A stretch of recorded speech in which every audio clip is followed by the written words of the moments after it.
Un millionnaire habitué au luxe commence à remettre en question son but. Après un accident, il devient paraplégique et handicapé.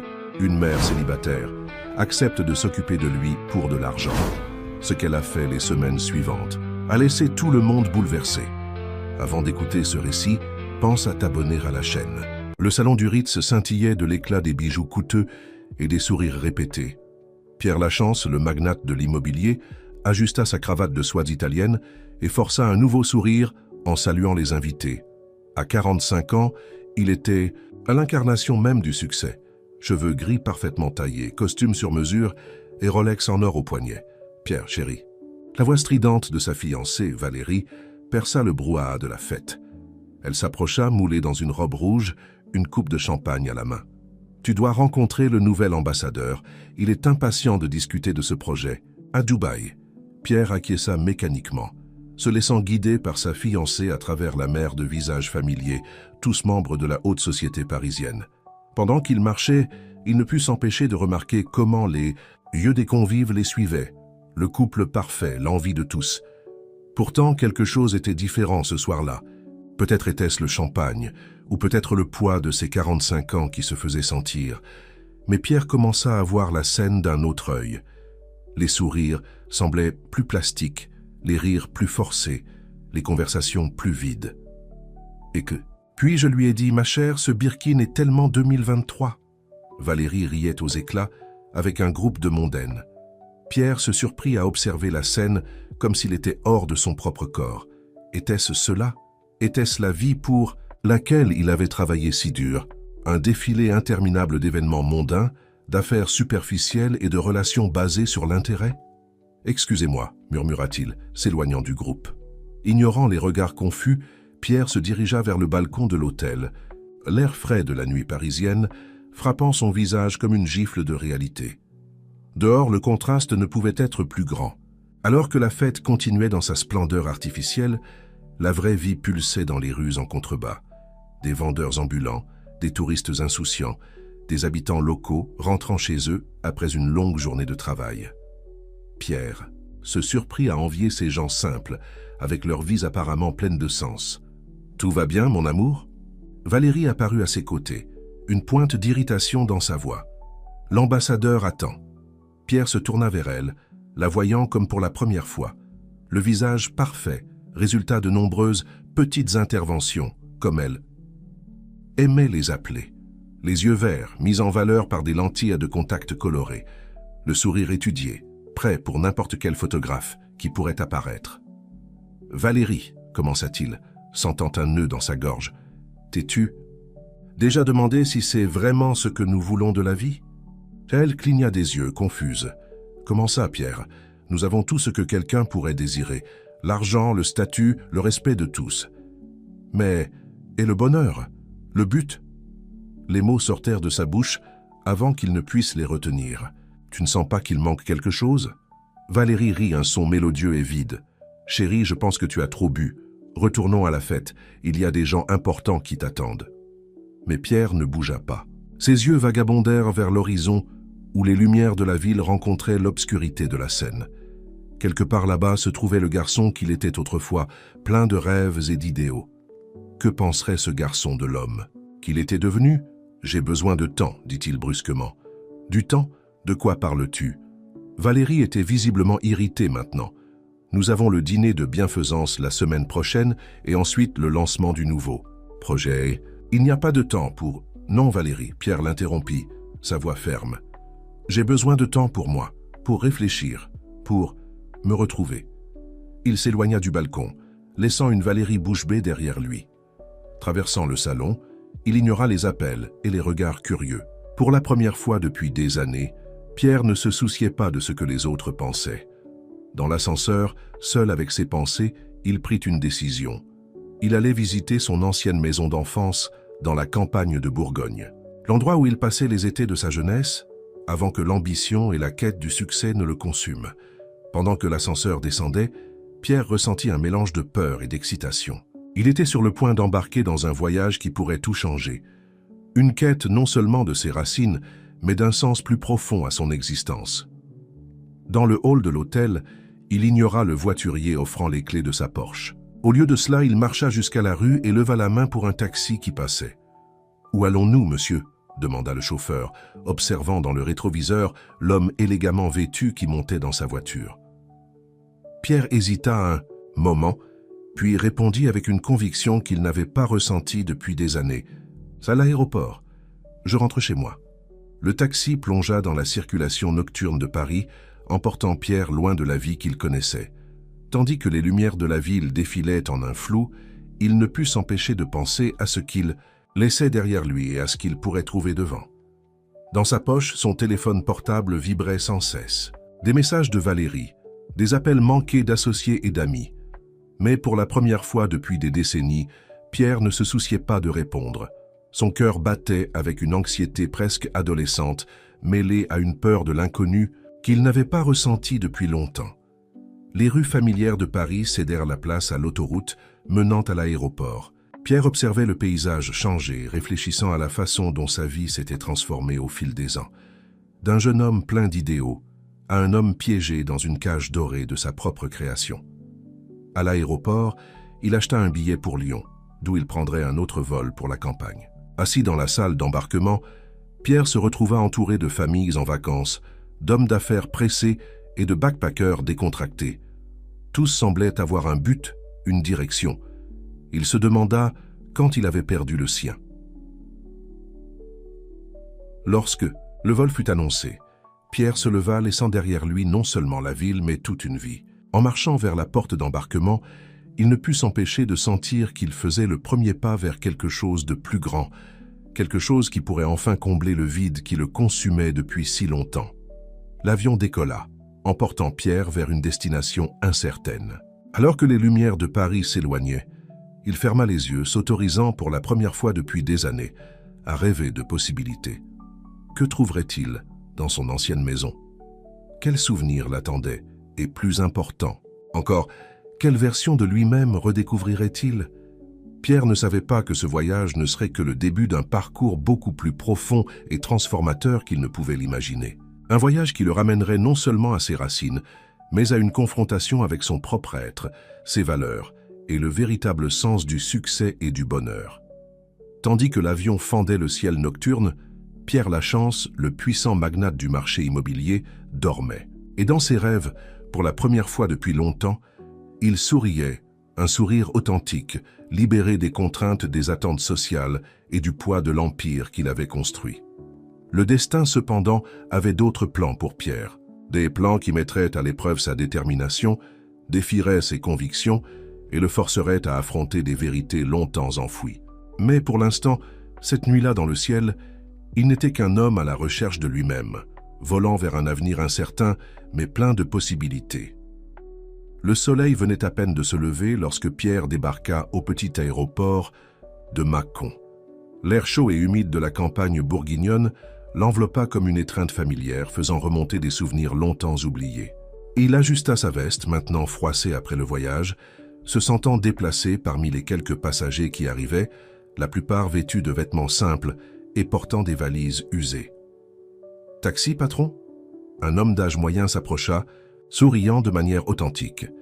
Pierre hésita. Sa première réaction fut de refuser, habitué aux voitures de luxe et aux chauffeurs privés, mais quelque chose en lui le fit acquiescer. « Oui, s'il vous plaît, pour la région de Cluny. » Lessing, chauffeur de taxi, qui se présenta sous le nom de Monsieur Antoine, leva les sourcils. « Eh bien, c'est un peu loin, hein? Environ 2 heures de route. Vous avez de la famille là-bas. » Alors qu'il s'installait sur la banquette arrière du vieux taxi, Pierre ressentit une pointe de nostalgie. « J'en avais. Ça fait longtemps que... Je ne suis pas revenu. » Au fur et à mesure qu'ils quittèrent la ville, le paysage changeait. Les bâtiments cédaient la place aux fermes, l'asphalte aux routes de terre.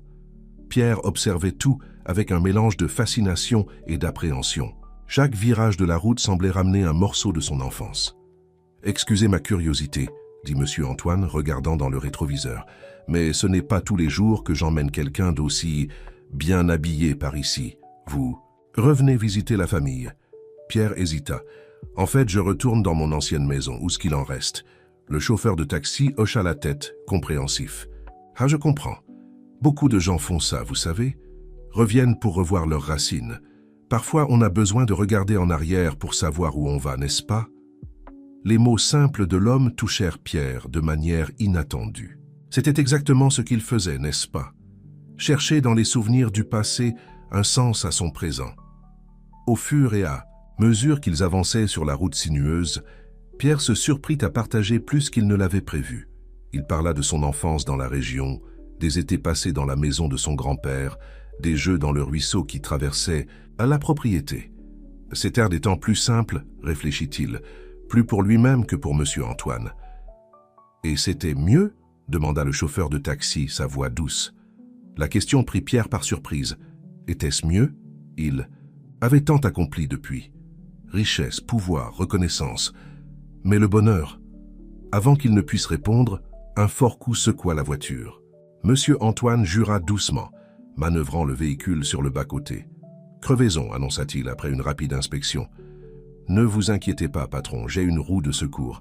Question de minutes et nous serons de nouveau sur la route. » Pierre sortit de la voiture, sentant la chaleur du soleil sur sa peau. Pendant que Monsieur Antoine changeait le pneu, il marcha quelques mètres sur la route, observant le paysage. Le vert intense des collines, le chant des oiseaux, l'odeur de la terre humide, tout était si différent du béton et du verre auquel il était habitué. Soudain, un bruit attira son attention. Un groupe d'enfants passait par là, riant et discutant avec animation. Ils portèrent des sacs à dos et avaient les pieds sales de terre. Probablement de retour de l'école, pensa Pierre. Une des filles, pas plus de 10 ans, s'arrêta en le voyant. Ses yeux s'écarquillèrent devant l'homme en costume au milieu de la route de terre. « Bonjour, monsieur, » dit-elle, curieuse. « Vous êtes perdu ?» Pierre ne put s'empêcher de sourire. « En fait, je crois que je suis en train de me retrouver. » La fille fronça les sourcils, confuse, mais fut bientôt appelée par ses amis, et continua son chemin non sans jeter un dernier regard curieux à l'étrange visiteur. En observant les enfants s'éloigner, Pierre sentit une douleur dans sa poitrine.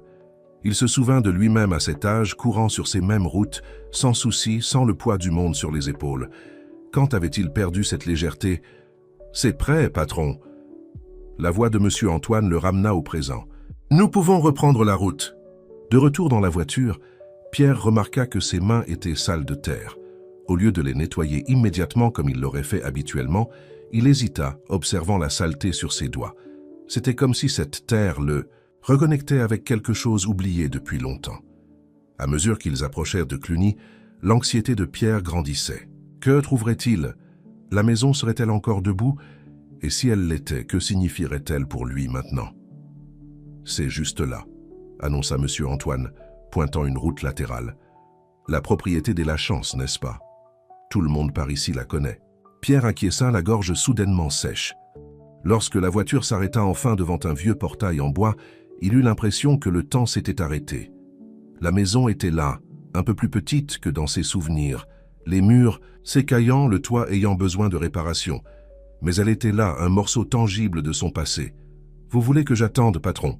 demanda Monsieur Antoine, remarquant l'hésitation de Pierre.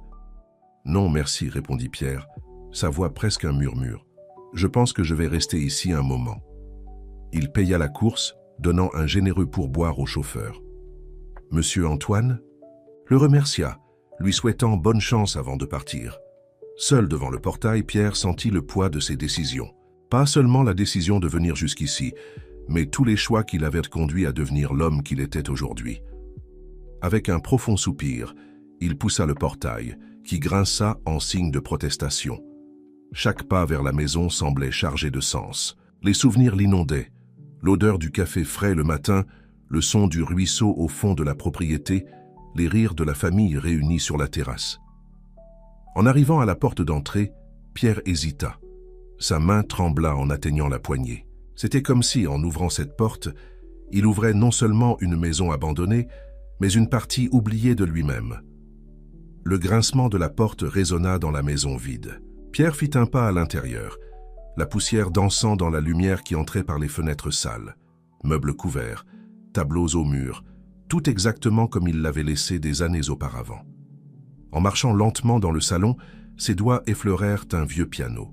Les touches, jaunies par le temps, émirent des notes désaccordées à son toucher. Pendant un instant, Pierre se revit enfant, pratiquant des gammes sous le regard attentif de sa grand-mère. Sur le mur, un portrait de famille attira son attention. Il s'approcha, essuyant la poussière du verre. Il était là, un garçon souriant de 10 ans, aux côtés de ses parents et grands-parents. Tous semblaient si heureux, si pleins d'espoir pour l'avenir. « Que nous est-il arrivé ?» murmura Pierre pour lui-même, sentant un nœud dans la gorge. Il continua son exploration de la maison, chaque pièce faisant remonter une avalanche d'émotions et de souvenirs. Dans la chambre qui avait été la sienne, il trouva de vieux jouets, des livres scolaires, un ballon de football dégonflé, des fragments d'une vie qui semblait appartenir à quelqu'un d'autre. En arrivant à la cuisine, Pierre s'arrêta étourdi par la familiarité. Il pouvait presque sentir l'odeur du gâteau au yaourt de sa grand-mère, entendre les conversations animées pendant le petit déjeuner. Quand avait-il pris pour la dernière fois un repas vraiment significatif, entouré de personnes qu'il aimait? En sortant par l'arrière de la maison, Pierre se retrouva face au vieux ruisseau. Le son de l'eau courante l'apaisa instantanément. Il marcha jusqu'au bord, observant les reflets dansant à la surface. C'est alors que quelque chose d'inattendu se produisit. En se penchant pour toucher l'eau, Pierre perdit l'équilibre. En un clin d'œil, il tombait, roulant le long de la berge escarpée qui menait au ruisseau. Tout se passa très vite. La chute, l'impact contre les pierres, l'eau froide enveloppant son corps. Quand il réussit enfin à s'asseoir, trempé et étourdi, Pierre réalisa qu'il ne sentait plus ses jambes. La panique le submergea. Il essaya de bouger, de crier à l'aide, mais sa voix sortit faible, étouffée par le bruit de l'eau. La réalisation le frappa comme un coup de poing. Il était seul, blessé dans un endroit isolé où personne ne savait qu'il se trouvait. Alors que la douleur et la peur l'enveloppaient, Pierre ne put s'empêcher de penser à l'ironie de la situation. Il était venu à la recherche d'un nouveau départ, de réponses pour sa vie. Maintenant, luttant pour rester conscient, il se demandait si ce nouveau départ serait très différent de ce qu'il avait imaginé. Les eaux du ruisseau continuaient de couler, indifférentes au drame qui se déroulait. Le soleil commençait à se coucher, projetant de longues ombres sur la propriété. Et là, coincé entre les pierres et le courant, Pierre Lachance affrontait le moment le plus crucial de sa vie, sans savoir s'il y aurait un lendemain pour raconter son histoire. La nuit tombait rapidement sur la propriété des Lachance. Le ciel, auparavant une mosaïque de couleurs du coucher de soleil, se teintait maintenant d'un bleu profond, ponctué d'étoiles qui commençaient à apparaître. Dans le ruisseau, Pierre luttait contre l'épuisement et le froid qui s'infiltraient dans ses eaux. « Au secours !» cria-t-il une fois de plus, sa voix rauque à force d'appeler. Mais seul le bruit de l'eau courante et le ululement occasionnel d'une chouette lui répondirent. Les heures s'écoulaient lentement. Pierre, trempé et tremblant, essayait de rester conscient. Ses pensées oscillaient entre le désespoir du moment présent et des réflexions sur sa vie. Comme il était ironique que lui, Pierre Lachance, le puissant homme d'affaires qui contrôlait des empires financiers d'un coup de téléphone, soit maintenant complètement impuissant, à la merci de la nature et du hasard. C'est alors qu'au milieu de l'obscurité, un faisceau de lumière perça la nuit. « Il y a quelqu'un ?» Une voix féminine résonna dans la propriété. Pierre ressentit une vague de soulagement et d'espoir. « Ici, dans le ruisseau, j'ai besoin d'aide !» Des pas précipités s'approchèrent, et bientôt, une silhouette apparut sur la berge du ruisseau. C'était une femme d'une trentaine d'années, aux cheveux foncés attachés en queue de cheval, vêtue d'un jean et d'une chemise à carreaux.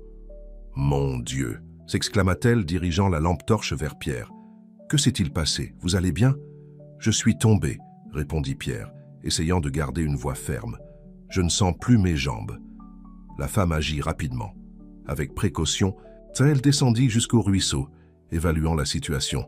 « Je m'appelle Claire, » se présenta-t-elle, sa voix calme mais ferme. « Je suis infirmière.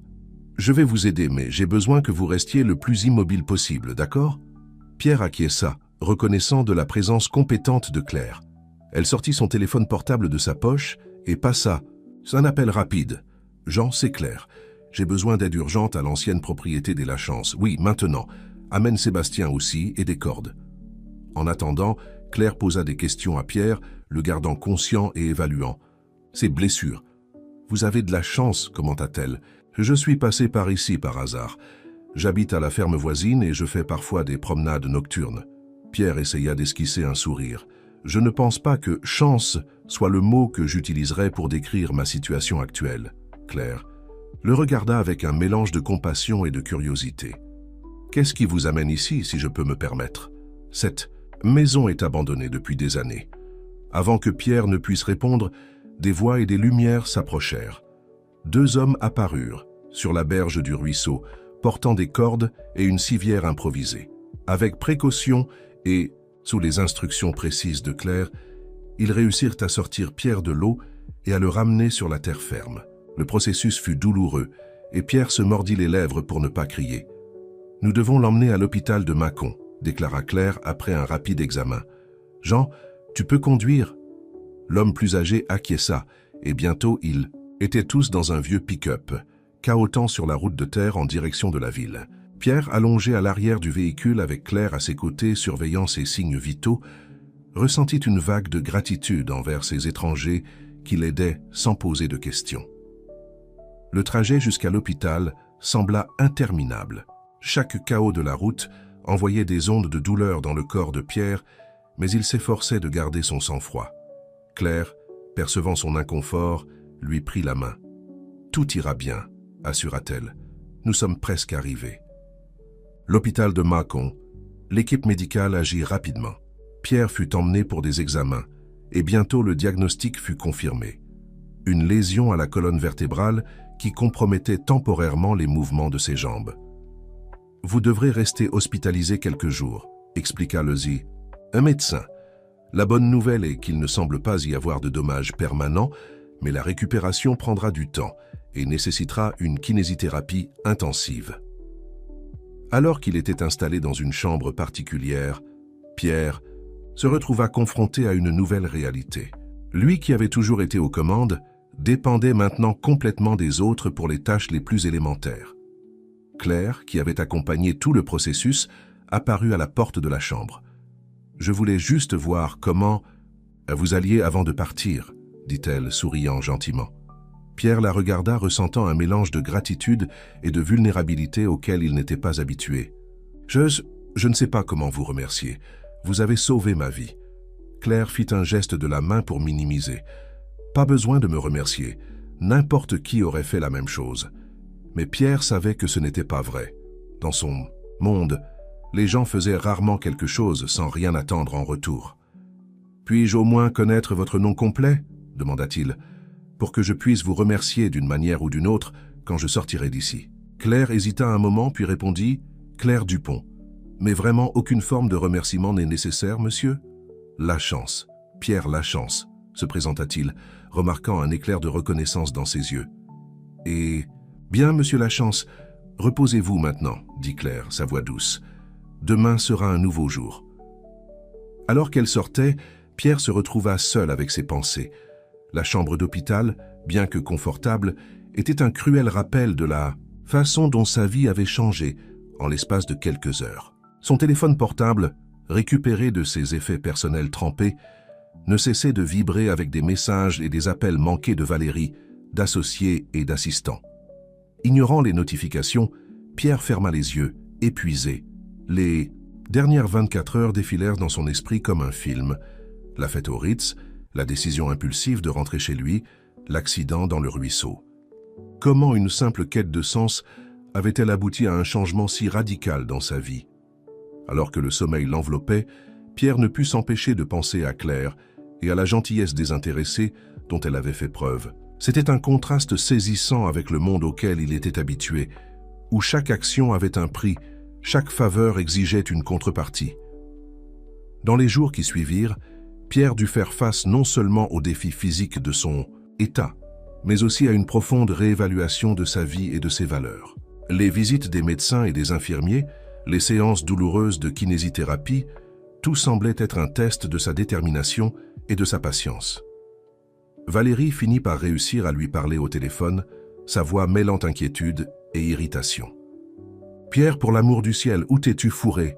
Nous avons le lancement du nouveau projet dans 2 semaines. » Pierre soupira, ressentant une fatigue qui allait au-delà du physique. « Valérie, j'ai eu un accident. Je suis à l'hôpital, à Mâcon. » Le silence de l'autre côté de la ligne fut momentané. Oh mon Dieu, tu vas bien? Tu veux que je vienne? Je peux prendre le jet de l'entreprise et... Non, Pierre l'interrompit, se surprenant lui-même par la fermeté de sa voix. Ce n'est pas nécessaire, je vais bien. Après avoir raccroché, Pierre resta à observer par la fenêtre, regardant le mouvement de la ville au dehors. Des gens pressés, des ambulances qui arrivaient et partaient, la vie suivant son cours normal pendant que la sienne était en pause. C'est à ce moment de réflexion qu'un léger coup à la porte le ramena au présent. À sa surprise, c'était Claire.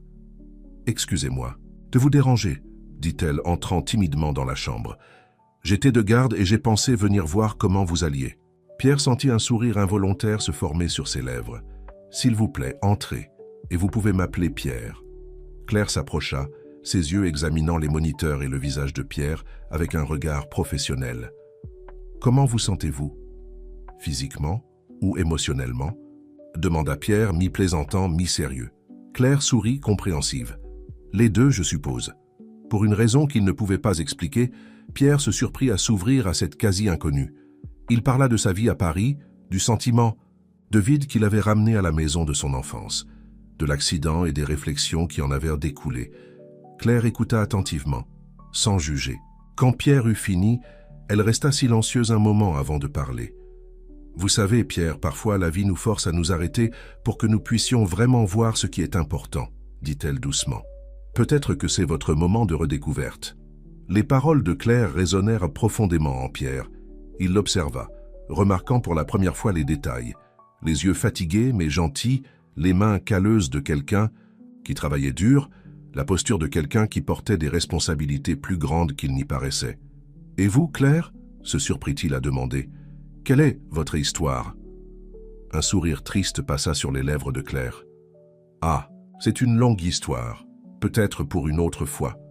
Maintenant, vous devez vous reposer. » Alors que Claire se préparait à partir, Pierre ressentit une soudaine urgence de ne pas la laisser partir.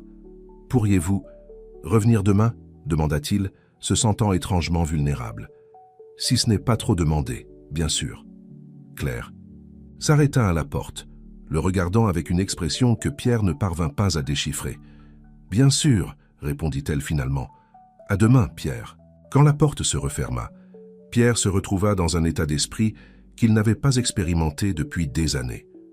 Malgré la douleur, l'incertitude quant à son avenir, il y avait une petite flamme de... quoi? Espoir, curiosité. Il ne savait pas exactement. Ce qu'il savait, c'est que, pour la première fois depuis longtemps, il était impatient d'être au lendemain. Non pas pour les affaires, non pas pour le pouvoir ou le statut, mais pour la simple possibilité d'une conversation authentique avec quelqu'un qui semblait voir au-delà de la façade du magnate Pierre Lachance. Alors que la nuit tombait sur Mâcon, Pierre s'endormit avec une pensée réconfortante. Peut-être, juste peut-être, cet accident n'était-il pas la fin de quelque chose, mais le début d'un voyage beaucoup plus significatif qu'il n'aurait pu l'imaginer. Les jours à l'hôpital s'écoulaient lentement, chacun apportant son lot de défis et de découvertes pour Pierre. Les séances de kinésithérapie étaient épuisantes, mettant à l'épreuve non seulement ses limites physiques, mais aussi sa détermination. Lui, qui avait toujours été un homme d'action, se voyait maintenant forcé à une patience dont il ne se savait pas capable. Les visites de Claire devinrent un point lumineux dans sa nouvelle routine.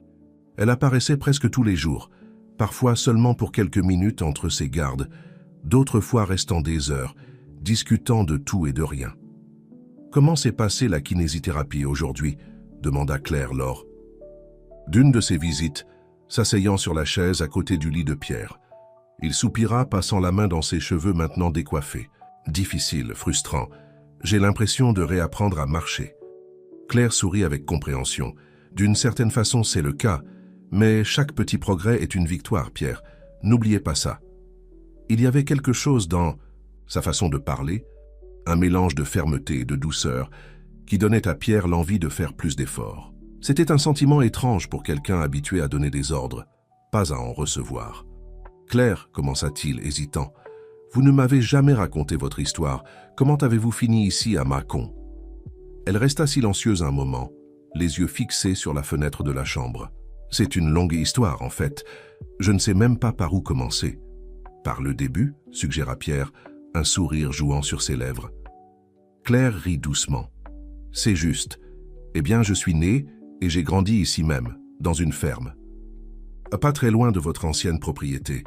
Mes parents étaient des travailleurs agricoles, des gens simples mais pleins de rêves pour leurs enfants. Elle fit une pause, comme si elle revivait des souvenirs. J'ai toujours voulu être infirmière, vous savez, depuis toute petite. J'ai beaucoup étudié, j'ai obtenu une bourse pour l'université à Lyon. Ce furent des années difficiles, à travailler et étudier, mais j'ai réussi à obtenir mon diplôme. Pierre l'écoutait attentivement, fasciné. C'était un monde tellement différent du sien, plein de luttes qu'il n'avait jamais eu à affronter. Et après l'obtention du diplôme, demanda-t-il sincèrement, intéressé. Ah, c'est là que ça s'est compliqué, poursuivit Claire, une pointe de tristesse dans sa voix. Mon père est tombé malade, cancer. Je suis rentré à la maison pour m'occuper de lui et de la ferme. C'était une période difficile.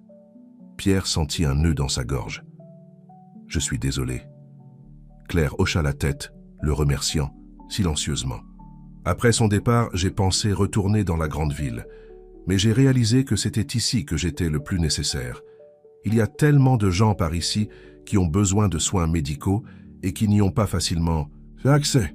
Alors vous êtes resté, conclut Pierre, une nouvelle admiration dans sa voix. Oui, je suis resté.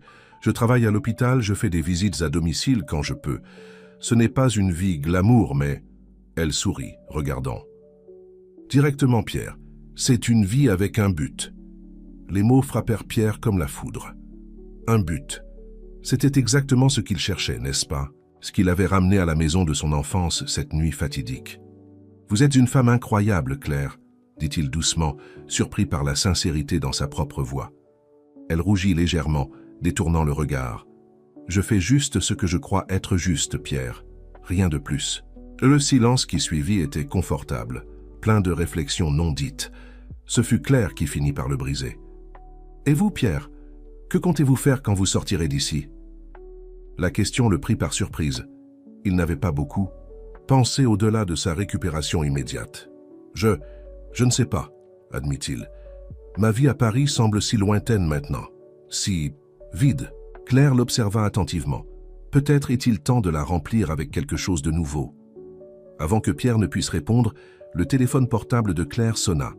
Elle répondit rapidement, son expression changeant pour devenir inquiète. « Je dois y aller », dit-elle, se levant. « Urgence à l'hôpital. On reparlera plus tard, d'accord ?» Pierre acquiesça, la regardant sortir précipitamment. Il resta là, seul avec ses pensées, les paroles de Claire résonnant dans son esprit. Dans les jours qui suivirent, Pierre se trouva de plus en plus plongé dans des réflexions sur sa vie et ses choix. Les appels de Valérie et des associés à Paris devinrent moins fréquents et il se surprit à ne pas en ressentir le manque. Un après-midi, lors d'une séance de kinésithérapie particulièrement difficile, Pierre eut une épiphanie. Alors qu'il luttait pour faire quelques pas en s'appuyant sur les barres parallèles, suant et tremblant sous l'effort, il réalisa qu'il ressentait quelque chose qu'il n'avait pas ressenti depuis des années. Un véritable sentiment d'accomplissement. « Très bien, monsieur Lachance », l'encouragea le kinésithérapeute. « Vous faites des progrès incroyables. » À ce moment-là, Pierre comprit ce que Claire voulait dire à propos de chaque petite victoire. Ces quelques pas douloureux signifiaient plus pour lui que n'importe quelle affaire de millions qu'il avait jamais conclue. De retour dans sa chambre, épuisé mais satisfait, Pierre fut surpris par une visite inattendue. Valérie se tenait à la porte, impeccablement habillée et maquillée, semblant déplacée dans l'environnement simple de l'hôpital. « Pierre, chéri », s'exclama-t-elle en entrant dans la chambre, « j'ai enfin réussi à venir te voir. »« Comment ? » ?»« Vas-tu » Il l'observa, remarquant à quel point elle semblait artificielle. Chaque geste, chaque expression, tout semblait répété. « Je vais mieux, Valérie », répondit-il simplement. « Qu'est-ce qui t'amène ici ?» Elle s'assit, croisant élégamment les jambes. « Eh bien, je suis venu te voir, bien sûr. Et aussi, eh bien, nous devons discuter de l'avenir, n'est-ce pas? Les affaires, le lancement du projet. » Pierre l'interrompit doucement. « Valérie, j'ai failli mourir. J'ai passé ces dernières semaines à réévaluer beaucoup de choses dans ma vie. Les affaires ne sont plus ma priorité maintenant. Le choc sur son visage était évident. « Comment ça, Pierre? Tu as construit un empire. Tu ne peux pas simplement tout abandonner. »« Je ne parle pas d'abandonner, » expliqua-t-il patiemment, « mais de changer, de faire quelque chose avec plus de but. » Valérie le regarda comme s'il lui avait poussé une deuxième tête. « But? Pierre, chéri, tu t'es cogné la tête dans cet accident? Nous avons tout ce que quelqu'un pourrait désirer. » C'est à ce moment-là que Claire entra dans la chambre, s'arrêtant, brusquement en voyant Valérie. « Oh, excusez-moi, je ne savais pas que vous aviez de la visite. Je reviendrai plus tard. »« Non, » dit Pierre, peut-être trop rapidement. « S'il vous plaît, restez. Claire, voici Valérie, ma fiancée. » Le dernier mot sortit avec difficulté. « Valérie, voici Claire, elle m'a sauvé la vie. » Les deux femmes se jaugèrent un moment. Le contraste entre elles était frappant. Valérie avec sa robe de créateur et ses bijoux coûteux, et Claire dans son simple uniforme d'infirmière. « Enchantée, » dit Valérie, son ton laissant clairement entendre qu'elle était loin d'être enchantée. « Pierre, nous devons parler en privé. » Mais Pierre avait déjà pris sa décision. En regardant de Valérie à Claire, il vit clairement le chemin qu'il voulait suivre. « Il n'y a rien à dire en privé, Valérie, » dit-il fermement. « Ma vie a changé, j'ai changé, et je pense qu'il est temps que nous prenions des chemins différents. » Le silence qui suivit était assourdissant. Valérie regarda Pierre, puis Claire, puis de nouveau Pierre. Sans dire un mot, elle prit son sac et sortit de la chambre, le bruit de ses talons résonnant dans le couloir. Claire, toujours debout à la porte, regarda Pierre avec un mélange de surprise et d'inquiétude. « Vous êtes sûr de cela, Pierre ?» Il sourit, se sentant plus léger qu'il ne l'avait été depuis des années. « Absolument. Il est temps d'un nouveau départ. » Alors que le soleil se couchait dehors, jetant une lueur dorée sur la chambre d'hôpital, Pierre se trouvait au seuil d'une nouvelle vie. Une vie qui, espérait-il, serait pleine de buts, de sens et, qui sait, d'amour véritable. Le chemin à venir serait difficile, il le savait. Se remettre complètement, redéfinir sa carrière, reconstruire sa vie sur des bases plus solides. Mais pour la première fois depuis longtemps, Pierre Lachance était impatient de voir l'avenir, prêt à affronter chaque nouveau jour avec courage et détermination. Et tandis qu'il observait Claire vérifier ses signes vitaux, lui souriant, gentiment, Pierre eut la certitude que, peu importe ce que l'avenir lui réservait, il ne serait pas seul dans ce voyage. La première année après sa sortie de l'hôpital apporta une série de nouveaux défis et opportunités pour Pierre et Claire. La clinique communautaire était devenue un modèle de réussite, attirant l'attention d'autres villes et même d'organisations internationales intéressées par la reproduction du projet. Un matin d'automne, Pierre était dans son bureau à la clinique lorsque Marc, son ancien assistant devenu collaborateur, entra avec une pile de papier. « Patron, il faut que vous voyiez ça, » dit Marc, enthousiaste. « Nous avons reçu des propositions de 3 villes, différentes qui veulent à notre aide pour monter des cliniques similaires. » Pierre prit les documents, un mélange de fierté et d'appréhension sur son visage. « C'est incroyable, Marc, mais aussi effrayant.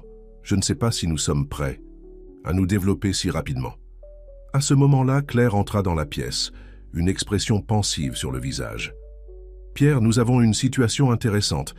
Tu te souviens de cette communauté rurale que nous avons visitée le mois dernier? Ils font face à une épidémie de grippe et ont demandé notre aide d'urgence. » Pierre s'adossa à sa chaise, absorbant les informations. Le succès de la clinique générait des demandes qu'il n'avait jamais anticipées. C'était un bon problème à avoir, mais un problème quand même. « Nous avons besoin d'une réunion d'équipe, » décida-t-il. « Nous devons discuter de cela. » Calmement, et élaborer un plan. L'après-midi suivant, la salle de conférence de la clinique était pleine. Outre Pierre, Claire et Marc, il y avait des médecins, des infirmières, des administrateurs et des représentants de la communauté. Le débat fut animé, avec des opinions divergentes sur la façon de procéder. « Nous ne pouvons pas ignorer la demande d'aide de la communauté rurale, » argua le docteur Lucie, l'une des médecins les plus dévoués de la clinique. « Ils ont besoin de nous maintenant. » « Mais nous ne pouvons pas non plus oublier notre propre communauté, » rétorqua M. Jean, l'un des leaders locaux. « Il y a encore beaucoup à faire ici. » Pierre écoutait attentivement, se rappelant comment, il n'y a pas si longtemps, il aurait pris des décisions unilatérales dans une salle de réunion d'un gratte-ciel parisien. Maintenant, il valorisait chaque opinion, chaque perspective. Finalement, Claire prit la parole. Et si nous pensions différemment? Au lieu d'essayer de tout faire nous-mêmes, pourquoi ne pas former des équipes locales? Nous pourrions créer un programme de formation, partageant nos connaissances et notre expérience. L'idée tomba à pic. Dans les jours qui suivirent, l'équipe travailla sans relâche pour développer un programme de formation. La clinique deviendrait non seulement un centre de soins, mais aussi un pôle de connaissances et de formation. Pierre dirigea la création de partenariats avec des universités et des organisations de santé, tandis que Claire se concentra sur le développement du programme de formation. Marc, quant à lui, s'occupa de la logistique et des aspects financiers du projet. Le premier test vint avec la communauté rurale. Une petite équipe de la clinique, dirigée par Claire, s'y rendit pour aider avec l'épidémie de grippe et, en même temps, former des professionnels locaux. Quelques semaines plus tard, Claire revint, épuisée, mais rayonnante. « Ça a marché, Pierre, dit-elle en embrassant son mari. Non seulement nous avons contrôlé l'épidémie, mais nous avons laissé une équipe locale capable de faire face aux défis futurs. » Le succès de la mission ouvrit de nouvelles portes. Bientôt, la clinique accueillait des professionnels de santé de diverses régions, désireux d'apprendre et de ramener ces connaissances dans leur communauté. Un jour, alors qu'il observait une session de formation, Pierre fut abordé par une jeune médecin d'une ville voisine. « Monsieur Lachance, » dit-elle, les yeux brillants d'admiration, « je voulais vous remercier personnellement. Ce que vous faites ici, ça change des vies dans toute la région. » Pierre sourit, ressentant une vague de gratitude et d'humilité. « Merci, docteur, mais le mérite revient à nous tous. Nous ne faisons que planter des graines. C'est vous qui les ferez pousser dans vos communautés. » À mesure que le programme de formation se développait, Pierre et Claire réalisèrent qu'ils devaient adapter la structure de la clinique. Ils construisirent une nouvelle aile dédiée exclusivement à l'enseignement et à la recherche. Marc plaisantait en disant qu'il créait une université de santé communautaire. Cependant, tout n'était pas rose. La croissance rapide apporta des défis financiers et logistiques. Il y eut des moments de stress et de doute, des nuits où Pierre et Claire restaient éveillés tard, discutant de la façon de maintenir l'essence du projet tout en élargissant sa portée. C'est au cours d'une de ces nuits que Claire fit une annonce qui allait tout changer. « Pierre, » dit-elle, sa voix douce mais ferme, « je suis enceinte. » Le monde sembla s'arrêter un instant. Pierre, qui faisait les 100 pas dans la pièce, se figea sur place. « Enceinte ?» répéta-t-il comme s'il n'en croyait pas ses oreilles. Claire hocha la tête, un mélange de joie et d'appréhension dans les yeux. « Oui, nous allons avoir un bébé. » Pierre l'enveloppa dans une étreinte serrée, des larmes de bonheur dans les yeux. « Oh, Claire, c'est merveilleux !» Dans les mois qui suivirent, alors que le ventre de Claire s'arrondissait, le projet de la clinique s'épanouissait également. La nouvelle de la grossesse sembla insuffler une nouvelle énergie à toute l'équipe. C'était comme si le bébé à venir symbolisait l'avenir pour lequel ils travaillaient tous. Pierre se surprenait souvent à réfléchir sur l'incroyable voyage qui l'avait amené jusque-là. D'un homme d'affaires impitoyable focalisé uniquement sur les profits, il s'était transformé en un homme dévoué à faire la différence, sur le point de devenir père. Un après-midi, alors qu'il se promenait dans les jardins de la clinique, Claire s'arrêta soudainement, portant la main à son ventre. « Le bébé bouge », dit-elle en souriant. Elle prit la main de Pierre et la posa sur son ventre. « Tu sens ça? Je pense que nous avons un autre battant dans la famille. » Pierre rit émerveillé par la sensation. Ou peut-être une danseuse. Qui sait ce que l'avenir lui réserve, à elle ou à lui? Claire appuya sa tête sur l'épaule de Pierre. « Quoi que notre fils ou notre fille décide d'être, je suis sûr qu'il ou elle fera la différence dans le monde, tout comme ses parents. » Alors que le soleil se couchait à l'horizon, jetant une lueur dorée sur la clinique et les champs environnants, Pierre serra Claire dans ses bras, se ressentant un profond sentiment de paix et de but. L'homme qui mesurait autrefois le succès en chiffres bancaires le mesurait maintenant en vie transformée, en communauté renforcée et en l'amour qui grandissait dans sa famille. Et là, au cœur de la Bourgogne, avec la femme qu'il aimait dans ses bras et une nouvelle vie grandissant entre eux, Pierre Lachance savait que ce n'était que le début de son plus grand héritage. La nuit tombait doucement, apportant avec elle la promesse d'un nouveau jour. Et avec lui, de nouvelles opportunités pour semer le changement, cultiver l'espoir et récolter un avenir meilleur pour tous. Pierre et Claire étaient prêts pour ce nouveau chapitre, impatients de voir quelle autre merveille le destin leur réservait. Les mois qui suivirent apportèrent un mélange de défis et de triomphes pour Pierre. Le projet de la clinique communautaire avançait, bien que non sans obstacle. Chaque pas en avant semblait s'accompagner de 2 nouvelles complications. Un matin, Pierre était sur la terrasse de la maison d'hôte, plongé dans une pile de documents, lorsque Claire arriva avec le petit déjeuner. « Tu as dormi ici dehors ?» demanda-t-elle, remarquant les cernes sous ses yeux. Pierre se frotta le visage, fatigué. « Je crois que oui. J'ai passé la nuit à réviser ces contrats.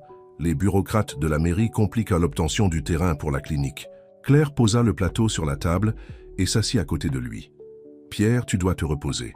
Tu ne peux aider personne si tu tombes malade d'épuisement. » Il sourit faiblement. « Je sais, c'est juste que... Plus ça prend de temps, plus de gens restent sans soins médicaux adéquats. Et c'est pour ça que je t'admire tant, » dit doucement Claire, posant sa main sur la sienne. « Mais souviens-toi, c'est un marathon, pas un sprint. » Le contact de Claire envoya un courant électrique dans le corps de Pierre. Ces derniers mois, il s'était rapproché de plus en plus, mais toujours en maintenant une fine ligne entre amitié et quelque chose de plus. Avant que Pierre ne puisse répondre, son téléphone sonna. C'était son avocat à Paris. « Pierre ?» La voix à l'autre bout du fil était grave. « Nous avons un problème. Vos anciens associés ont intenté une action en justice pour geler vos avoirs. Ils prétendent que vous utilisez les ressources de l'entreprise pour des projets personnels sans autorisation. » Le monde sembla tourner autour de Pierre. « Mais c'est absurde. J'utilise mon propre argent pour la clinique. » « Je sais, mais ils jouent de sale. Ils vont essayer de retarder le plus possible en espérant que vous abandonniez le projet. » Après avoir raccroché, Pierre regarda Claire, sentant le poids du monde sur ses épaules. « Ils veulent geler mes avoirs. S'ils réussissent, le projet de la clinique. Tout ira bien, » l'interrompit Claire, sa voix ferme. « Nous allons lutter contre ça ensemble. » Dans les semaines qui suivirent, Pierre se retrouva dans une bataille sur 2 fronts, luttant contre la bureaucratie locale pour faire avancer la clinique et se défendant contre les accusations de ses anciens associés à Paris. Le stress commença à se faire sentir. Pierre ressentait des douleurs constantes dans ses jambes, un rappel que sa guérison n'était pas encore complète. Mais il refusait d'abandonner. Un après-midi, alors qu'il marchait sur la propriété, avec Claire discutant des stratégies pour la clinique, une forte pluie les surprit. Courant pour s'abriter dans une grange proche, ils se retrouvèrent trempés et essoufflés. « Eh bien ?» rit Claire, essorant ses cheveux mouillés. « Je crois que la nature a décidé que nous avions besoin d'une pause. » Pierre ne put s'empêcher de rire aussi, sentant une partie de la tension des derniers jours se dissiper. « Tu sais, Claire, parfois je me demande si je ne suis pas fou. J'ai tout laissé à Paris, je risque ma fortune. Et pourquoi ?» Claire le regarda intensément. « Pour faire la différence, Pierre. Pour être la personne que tu as toujours voulu être, mais que tu n'as jamais eu le courage d'être. » À ce moment-là, avec la pluie qui tombait dehors et l'odeur de terre mouillée dans l'air, quelque chose changea entre eux. Pierre se perdit dans les yeux de Claire, y voyant non seulement de la compréhension, mais quelque chose de plus profond. « Claire, commença-t-il, mais fut interrompu par le son de son téléphone. C'était le maire de la ville. Apparemment, après des mois de négociations, ils avaient enfin obtenu l'approbation pour le terrain de la clinique. La nouvelle était comme un rayon de soleil après la tempête. Pierre et Claire s'enlacèrent, célébrant la victoire. Mais quand ils s'écartèrent, l'air entre eux était chargé d'une électricité différente. « Pierre, » dit doucement Claire, « je pense que nous devons parler de « nous ». Il acquiesça, sentant son cœur s'accélérer. « Oui, je pense aussi. » Mais avant qu'ils ne puissent continuer, ils entendirent des cris venant de la direction de la maison principale. C'était l'un des travailleurs de la ferme, courant vers la grange. « Madame Claire, le ruisseau a débordé. L'eau s'approche des maisons. » La réalité les frappa comme un seau d'eau froide. La conversation devrait attendre. Il y avait une urgence à gérer. Les heures suivantes furent un tourbillon d'activités. Pierre, Claire et les travailleurs de la ferme luttèrent contre l'inondation, plaçant des sacs de sable, aidant à évacuer les maisons les plus proches du ruisseau et s'assurant que tout le monde était en sécurité. C'est pendant ce chaos que Pierre vit Claire dans sa véritable essence. Elle dirigeait, organisait, consolait et travaillait sans relâche, plaçant toujours les besoins des autres avant les siens. Quand finalement la situation fut sous contrôle, il faisait déjà jour. Trempés, épuisés mais soulagés, Pierre et Claire se retrouvèrent à nouveau sur la terrasse de la maison principale. « Tu vas bien ?» demanda Pierre, remarquant la fatigue dans les yeux de Claire. Claire hocha la tête, un petit sourire sur les lèvres. « Oui, et toi ? Je n'ai jamais été. »« Mieux », répondit-il, se surprenant lui-même par la vérité de cette affirmation. Ils restèrent là, côte à côte, observant l'aube qui commençait à peindre le ciel. La tempête était passée, littéralement et figurativement. « Claire », commença Pierre se tournant vers elle, « à propos de cette conversation que nous avons commencée dans la grange. » Elle le regarda, expectative. « Oui, je pense que... Non, je suis sûr. Je suis amoureux de toi. » Les mots flottèrent entre eux, pleins de promesses et de possibilités. Claire sourit, ses yeux brillants de larmes non versées. « Moi aussi, Pierre, moi aussi je suis amoureuse de toi. » Lorsque leurs lèvres se rencontrèrent enfin, ce fut comme si toutes les pièces d'un puzzle s'emboîtaient enfin. Là, avec le soleil se levant à l'horizon, Pierre sut qu'il avait trouvé non seulement un nouveau but, mais aussi un nouveau foyer. Le chemin à venir serait encore plein de défis. La bataille juridique avec ses anciens associés, la construction de la clinique, les hauts et les bas d'une nouvelle relation. Mais avec Claire à ses côtés, Pierre se sentait prêt à affronter n'importe quelle tempête qui pourrait survenir. Alors, que le nouveau jour se levait, apportant avec lui la promesse de nouveaux départs, Pierre serra Claire dans ses bras, reconnaissant pour chaque décision, chaque défi qu'il avait amené jusqu'ici. L'homme qui mesurait autrefois le succès en chiffres le mesurait maintenant en sourire, en vie à toucher et en l'amour trouvé dans les bras d'une femme extraordinaire. L'avenir était incertain, mais pour la première fois de sa vie, Pierre Lachance était impatient de découvrir ce qu'il lui réservait. Les mois suivants apportèrent un mélange de joie et de défis pour Pierre et Claire. Leur relation s'épanouissait, apportant une nouvelle lumière dans la vie de chacun. En même temps, le projet de la clinique communautaire avançait, bien que non sans obstacle. Un matin ensoleillé, Pierre se réveilla tôt, anxieux pour la journée à venir. C'était le jour de la cérémonie de pose de la première pierre de la clinique. Après des mois de planification, de négociations et de surmontement d'obstacles bureaucratiques, ils allaient enfin voir le début concret du projet. « Nerveux ?» demanda Claire, entrant dans la chambre avec 2 tasses de café. Pierre sourit, acceptant la tasse. « Un peu, c'est étrange, tu sais. J'ai lancé des projets beaucoup plus importants que celui-ci, mais je ne me suis jamais senti aussi ému. » Claire s'assit à côté de lui sur le lit, ses yeux brillants de fierté. « C'est parce que cette fois, c'est différent, Pierre. Ce n'est pas juste une affaire, c'est un rêve. Notre rêve. » Il l'embrassa doucement, émerveillé par la façon dont sa vie avait changé. « Tu as raison, comme toujours. » La cérémonie fut un événement simple, mais significatif. Des habitants de la région, des autorités locales et même quelques journalistes de journaux régionaux étaient présents. Pierre, portant un jean et une chemise, une tenue bien différente des costumes coûteux qu'il portait habituellement à Paris, fit un discours émouvant. « Cette clinique, dit-il, sa voix chargée d'émotion, n'est pas seulement un bâtiment, c'est une promesse de soins, d'attention, de dignité pour chaque personne de cette communauté. C'est le début d'une nouvelle ère de santé et de bien-être pour nous tous. » À ses côtés, Claire souriait, les yeux humides. Quand vint le moment de lancer symboliquement la première pelletée de terre, ils le firent ensemble, leurs mains unies sur l'outil.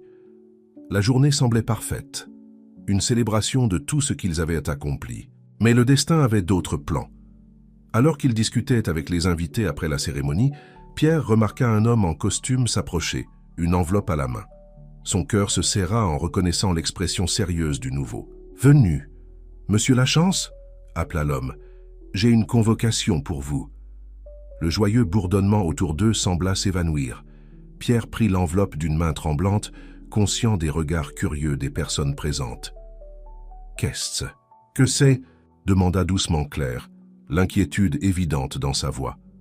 Pierre ouvrit l'enveloppe, ses yeux parcourant rapidement le document, son visage pâli. Mes anciens associés, ils ont réussi. Un juge à Paris a gelé tous mes avoirs jusqu'à ce que le procès soit résolu. L'impact de la nouvelle fut comme un coup de poing dans l'estomac. Tout le travail, tous les plans pour la clinique, tout semblait s'effondrer en un instant. « Mais, et la clinique ?» demanda Claire, sa voix à peine plus qu'un murmure. Pierre ferma les yeux, sentant le poids du monde sur ses épaules. « Je ne sais pas, Claire. Je ne sais vraiment pas. » Les jours qui suivirent furent un tourbillon de réunions avec des avocats, d'appels désespérés et de nuits blanches. Le projet de la clinique était en suspens.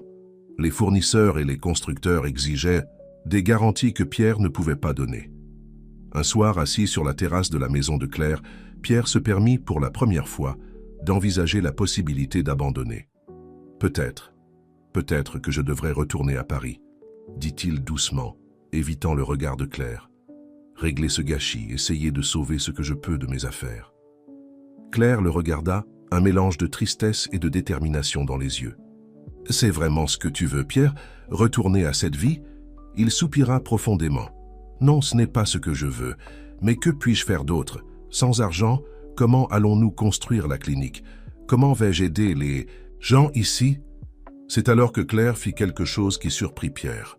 Elle se leva, alla vers une armoire et revint avec une petite boîte en bois. « Tu te souviens quand je t'ai parlé de mon père ?» demanda-t-elle, ouvrant la boîte. « De comment il est tombé malade et que j'ai dû revenir pour m'occuper de lui. » Pierre acquiesça, ne comprenant pas où elle voulait en venir. « Ce que je ne t'ai pas dit, » continua Claire, « c'est qu'avant de partir, il m'a donné ceci. » Elle sortit de la boîte une vieille montre de poche. « C'était celle de mon grand-père, » expliqua-t-elle. Elle s'est transmise de génération en génération. Mon père m'a dit de ne l'utiliser qu'en cas d'extrême nécessité. Pierre regarda la montre, commençant à comprendre. « Claire, non, tu ne peux pas vendre ça. C'est un héritage familial. » Elle sourit, les larmes aux yeux. « Pierre, tu ne comprends pas. Cette clinique, ce que nous faisons ici, c'est plus important que n'importe quel objet. Mon père serait fier de savoir que sa montre a aidé à sauver des vies. » Pierre sentit son cœur se remplir d'une émotion qu'il pouvait à peine contenir. Il attira Claire dans une étreinte serrée, laissant ses propres larmes couler. « Tu es incroyable, tu sais, » murmura-t-il. Elle s'écarta un peu, le regardant dans les yeux. « Nous sommes incroyables, Pierre, et nous allons surmonter ça ensemble. » À ce moment-là, quelque chose changea en Pierre. Le désespoir qui menaçait de le consumer fut remplacé par une détermination féroce. Il trouverait un moyen. Peu importe ce que ses anciens associés à Paris feraient, peu importe combien d'obstacles se dresseraient, il se battrait. « Tu as raison, » dit-il, une nouvelle énergie dans sa voix. « Nous n'abandonnerons pas. Nous allons nous battre pour cette clinique, pour ces gens, pour notre rêve. » Dans les jours qui suivirent, Pierre et Claire se consacrèrent à trouver des solutions créatives à leurs problèmes.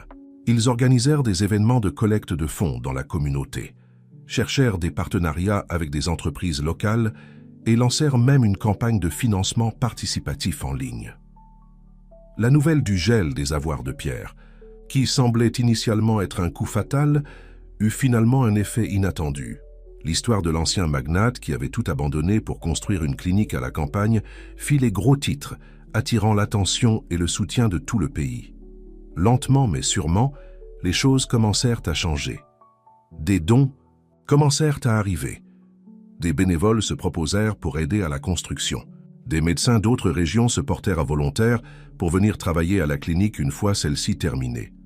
Un après-midi, alors qu'ils supervisaient la reprise des travaux de la clinique, maintenant financée en grande partie par la communauté et des donateurs, Claire se tourna vers Pierre.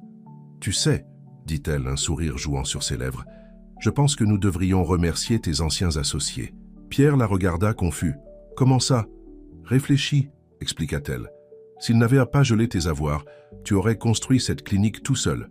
Maintenant, regarde autour de toi.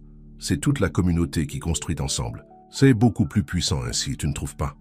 Pierre regarda le chantier, voyant des bénévoles travailler côte à côte avec des professionnels, tous unis par un objectif commun. Il sourit, sentant une vague de gratitude l'envahir. « Tu as raison comme toujours, » dit-il, l'attirant près de lui. « C'est plus grand que nous deux maintenant. C'est le rêve de toute une communauté. » Alors que le soleil se couchait à l'horizon, Jetant une lueur dorée sur le squelette de la future clinique, Pierre et Claire restèrent là main dans la main, observant le fruit de leur travail et de leur amour prendre forme. Le chemin à venir serait encore long et plein de défis, ils le savaient.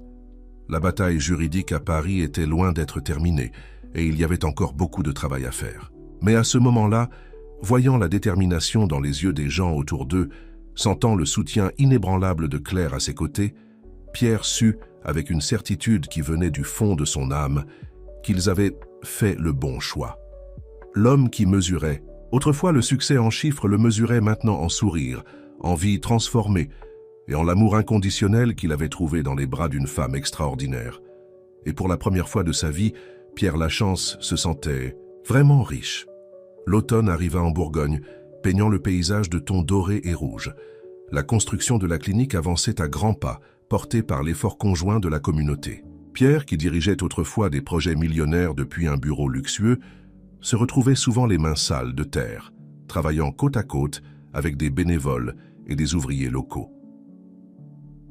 Un après-midi, alors qu'il supervisait l'installation des équipements médicaux récemment arrivés, Pierre reçut un appel inattendu. C'était son ancien assistant à Paris, Martin. « Patron. »« Je veux dire, Pierre, » la voix de Martin était hésitante. « Désolé de vous déranger, mais je pensais que vous devriez savoir. Il y a des rumeurs qui circulent ici à Paris. Vos anciens associés, ils préparent quelque chose de gros. » Pierre sentit un pincement au cœur. « Quel genre de choses, Martin ? » ?»« Je ne suis pas sûr des détails, mais j'ai entendu dire qu'ils ont l'intention d'utiliser votre absence prolongée comme argument pour une prise de contrôle hostile de l'entreprise. Ils vous dépeignent comme un PDG absent et irresponsable. » Après avoir raccroché, Pierre resta immobile, absorbant l'information. Tout l'empire qu'il avait construit au fil des ans était sur le point de s'effondrer. Une partie de lui voulait retourner à Paris, se battre bec et ongles pour ce qui lui appartenait de droit. Mais une autre partie, celle qui avait grandi et changé ces derniers mois, se demandait si cela importait vraiment maintenant. « Tout va bien ?» La voix de Claire le ramena à la réalité. Elle s'approcha, l'inquiétude évidente dans ses yeux. Pierre hésita un moment avant de partager les nouvelles. Claire écouta attentivement, son visage un mélange de préoccupation et de détermination. « Qu'est-ce que tu vas faire ?» demanda-t-elle doucement. Pierre regarda autour de lui vers la clinique en construction, vers les visages des bénévoles travaillant sans relâche. « Je ne sais pas. Une partie de moi veut retourner et se battre. Mais une autre partie veut rester et finir ce que nous avons commencé ici, » compléta Claire, comprenant parfaitement. Il acquiesça, reconnaissant qu'elle comprenne son dilemme. « C'est plus que ça, Claire.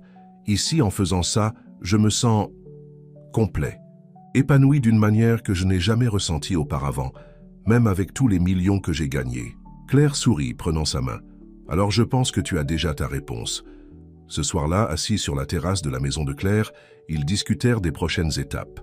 Pierre décida qu'il ne retournerait pas à Paris, mais qu'il n'abandonnerait pas non plus complètement la lutte. Avec l'aide d'avocats de confiance, il continuerait la bataille juridique à distance. « Tu sais, » dit Pierre, regardant les étoiles, « il y a quelques mois, l'idée de perdre mon entreprise m'aurait paniqué. Maintenant. Bien sûr, je ne veux pas que cela arrive, mais si cela arrive, je sais que je m'en sortirai. » Claire se blottit plus près de lui. « C'est parce que tu as trouvé quelque chose de plus précieux que n'importe quelle entreprise ou fortune. »« Toi ?» demanda-t-il en souriant. Elle rit doucement. « Eh bien, ça aussi, mais je parlais d'un but. Tu as trouvé ta véritable vocation, Pierre. » Les jours qui suivirent apportèrent une série de défis. Les nouvelles de Paris n'étaient pas encourageantes, les anciens associés de Pierre gagnant du terrain en son absence. Mais à chaque obstacle qui se présentait, Pierre était surpris par sa propre résilience et par le soutien inébranlable de la communauté qui l'entourait. Un matin, alors qu'il travaillait dans le jardin thérapeutique qui était en train d'être créé à l'arrière de la clinique, Pierre fut surpris par une voix familière. Je n'aurais jamais pensé voir le jour où Pierre Lachance échangerait des costumes italiens contre des salopettes de jardinage. Pierre se retourna, stupéfait. Là, impeccablement habillée et semblant déplacée sur le chantier, se tenait Valérie, son ex-fiancée. Valérie, Que fais-tu ici? Elle haussa les épaules, un sourire énigmatique sur les lèvres. Je suis venu voir de mes propres yeux. Les journaux ne cessent de parler du magnate philanthrope qui a tout abandonné. Je devais vérifier si c'était vrai. Pierre se leva, essuyant ses mains sales sur son pantalon. C'est vrai, mais je doute que tu sois venu jusqu'ici juste par curiosité. Valérie soupira, sa façade d'indifférence s'effritant un peu. Tu as raison. Je suis venu parce que... parce que je m'inquiète pour toi, Pierre. Tes associés sont sur le point de prendre le contrôle de l'entreprise. Tout ce que tu as construit va être perdu, compléta Pierre. Peut-être, mais regarde autour de toi, Valérie. Je construis quelque chose de nouveau ici, quelque chose qui compte vraiment. À ce moment-là, Claire s'approcha, apportant un plateau de limonade pour les travailleurs. Elle s'arrêta en voyant Valérie, ses yeux se plissant légèrement. « Oh, excusez-moi. Je ne savais pas que nous avions de la visite, » dit Claire, sa voix polie, mais avec une pointe de froideur. Pierre fit les présentations, sentant la tension dans l'air. Valérie regarda de Pierre à Claire, une compréhension soudaine dans ses yeux. « Je comprends maintenant, » dit-elle doucement. « Ce n'est pas seulement la clinique, c'est elle. Tu as vraiment changé, Pierre. » Il y eut un moment de silence tendu avant que Valérie ne continue. « Je suis venu ici en pensant que je pourrais te convaincre de revenir, de te battre pour l'entreprise, mais je vois que ce serait inutile. » Pierre acquiesça, ressentant un mélange de soulagement et de gratitude. « Merci de t'inquiéter, Valérie, mais ma place est ici, maintenant. » Avant de partir, Valérie s'arrêta, regardant une dernière fois la clinique en construction. « Tu sais, une partie de moi a toujours su qu'il y avait plus en toi que juste de l'ambition et de l'argent. Je suis heureuse que tu aies trouvé ta voie, Pierre. » Après le départ de Valérie, Pierre et Claire restèrent silencieux un moment, absorbant ce qui venait de se passer. « Tu vas bien ?» demanda finalement Claire.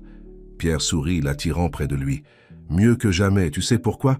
Parce que maintenant je suis absolument certain d'avoir fait le bon choix. » Ce soir-là, alors que la lune éclairait doucement le chantier de la clinique, Pierre réfléchit à son parcours. De magnate impitoyable à philanthrope passionné, d'une vie de luxe vide à une existence pleine de sens et d'amour véritable. L'avenir était encore incertain. La bataille pour l'entreprise à Paris était loin d'être terminée, et les défis pour achever et maintenir la clinique étaient nombreux. Mais avec Claire à ses côtés et le soutien de la communauté, Pierre savait qu'il pouvait faire face à n'importe quel obstacle. Alors qu'il se préparait à dormir, Pierre regarda par la fenêtre, voyant les lumières de la ville au loin. Il sourit, pensant à combien de vies seraient touchées et transformées par la clinique. Et à ce moment-là, il sut qu'il n'échangerait cette vie contre aucune fortune au monde. L'homme qui mesurait autrefois le succès en chiffres le mesurait, maintenant en sourire, en vie sauvée, et en l'amour inconditionnel qu'il avait trouvé dans les bras de Claire. Et pour la première fois de sa vie, Pierre Lachance s'endormit avec la certitude qu'il était exactement là où il devait être, faisant exactement ce pourquoi il était né.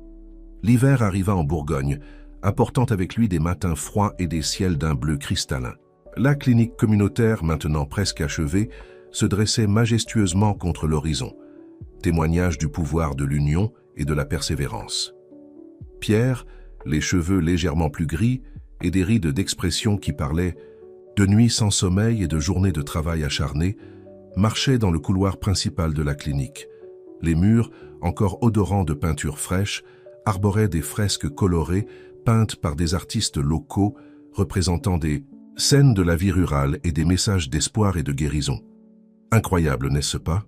La voix de Claire le tira de ses pensées. Elle s'approcha, entrelaçant ses doigts aux siens. Parfois, je n'arrive toujours pas à croire que nous y sommes arrivés. Pierre sourit, ressentant une vague de fierté et de gratitude. Nous y sommes. Arrivés, Claire, nous tous. Le grand jour approchait. Dans une semaine, la clinique ouvrirait officiellement ses portes à la communauté. L'attente était palpable, non seulement chez Pierre et Claire, mais dans toute la région. Cependant, tout n'était pas rose. La bataille juridique à Paris continuait, et les nouvelles n'étaient pas encourageantes. Les anciens associés de Pierre étaient sur le point d'obtenir le contrôle total de l'entreprise, utilisant son absence prolongée comme justification. Un après-midi, alors que Pierre supervisait l'arrivée des derniers équipements médicaux, son téléphone sonna. C'était son avocat à Paris. « Pierre, La voix de l'autre côté était grave. « Je suis désolé, mais nous avons perdu le dernier. Appel, le juge a tranché en faveur de vos anciens associés. Ils ont maintenant le contrôle majoritaire de l'entreprise. » Pierre ferma les yeux, sentant le poids de cette nouvelle. Des années de travail, de construction, tout était perdu. Pendant un moment, il se permit de ressentir la douleur de la perte. Mais ensuite, il regarda autour de lui. Il vit les visages enthousiastes des bénévoles, le dévouement des médecins qui avaient rejoint le projet, l'éclat dans les yeux de Claire alors qu'elle dirigeait une équipe d'infirmiers. Et il réalisa qu'en réalité, il n'avait rien perdu. Il avait gagné quelque chose de bien plus précieux. « Merci pour tout, maître, » dit Pierre à l'avocat. « Je sais que vous avez fait de votre mieux. » En raccrochant, Pierre prit une profonde inspiration. Claire, percevant que quelque chose s'était passé, s'approcha. « Tout va bien ?» demanda-t-elle, l'inquiétude dans sa voix. Pierre acquiesça, un sourire serein sur son visage. « Oui, ça va. Je viens de perdre mon entreprise à Paris. Mais tu sais quoi? Je suis en paix avec ça. » Claire le serra fort dans ses bras, comprenant, sans avoir besoin de mots, l'ampleur de ce moment. « Tu n'as pas perdu une entreprise, Pierre. Tu as gagné un but. » Les jours qui précédèrent l'inauguration de la clinique furent un tourbillon d'activités. Derniers ajustements, formation finale pour l'équipe, préparatifs pour la cérémonie d'ouverture. Pierre et Claire travaillaient sans relâche, motivés par l'attente de voir enfin leurs rêves se réaliser. La veille de l'inauguration, alors qu'ils faisaient une dernière inspection de la clinique, Pierre surprit Claire avec une demande inattendue. « Épouse-moi », dit-il, s'arrêtant au milieu du couloir et tenant ses mains. Claire cligna des yeux, surprise. « Quoi ?» Pierre sourit, ses yeux brillant d'émotion. « Épouse-moi, Claire, ici, dans cette clinique que nous avons construite ensemble, entourée des personnes qui nous ont aidés à rendre cela possible. » Des larmes commencèrent à se former dans les yeux de Claire. « Pierre, tu es sûr, je veux dire, avec tout ce qui se passe ?»« Je suis plus sûr de cela que de n'importe quoi d'autre dans ma vie, » répondit-il, son ton ferme et plein de conviction. « Tu m'as montré ce qui compte vraiment. Tu m'as aidé à devenir l'homme que j'ai toujours voulu être.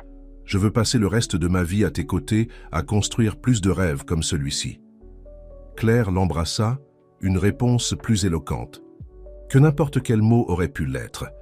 Le jour de l'inauguration se leva ensoleillé, comme si le ciel lui-même voulait célébrer. Toute la communauté semblait s'être rassemblée devant la clinique.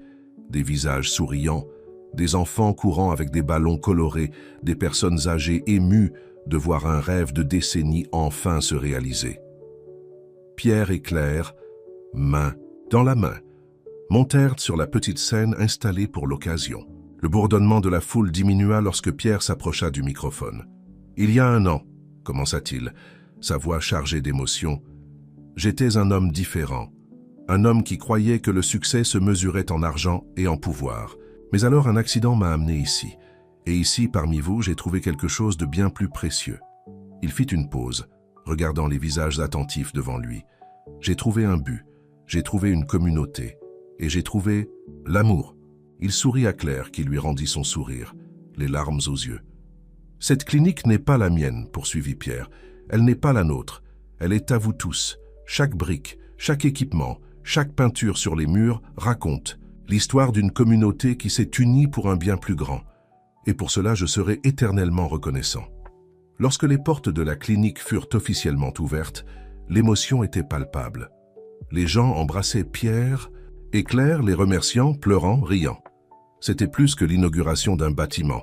C'était la célébration d'un rêve collectif réalisé. Plus tard, lorsque l'agitation s'était un peu calmée, Pierre et Claire trouvèrent un moment de tranquillité. Assis sur les marches de l'entrée de la clinique, ils observaient le coucher, du soleil peindre le ciel de tons dorés et roses. « Alors, » dit Claire, s'appuyant sur l'épaule de Pierre, « que se passe-t-il maintenant ?» Pierre sourit, embrassant doucement le sommet de sa tête. « Maintenant, nous commençons le prochain chapitre.